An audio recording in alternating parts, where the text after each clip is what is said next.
আমাদের দাবি 24 ঘন্টার ভিতর সন্ত্রাসী স্বাধীন বাহিনীদের গ্রেপ্তার করতে হবে, নয়তো আমাদের এই মানববন্ধন চলছে, দফায় দফায় চলবে।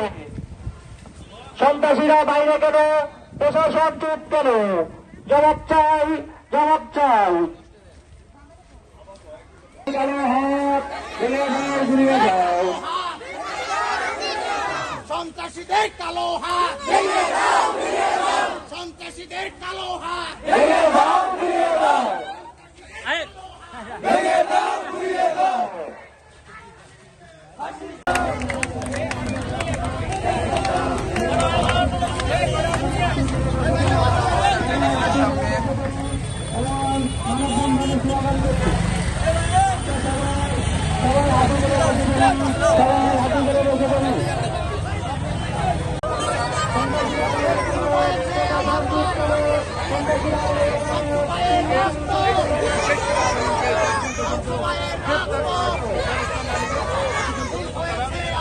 এই ঢাকা চট্টগ্রাম মহাসড়ক থেকে তাদের অবরোধ কিভাবে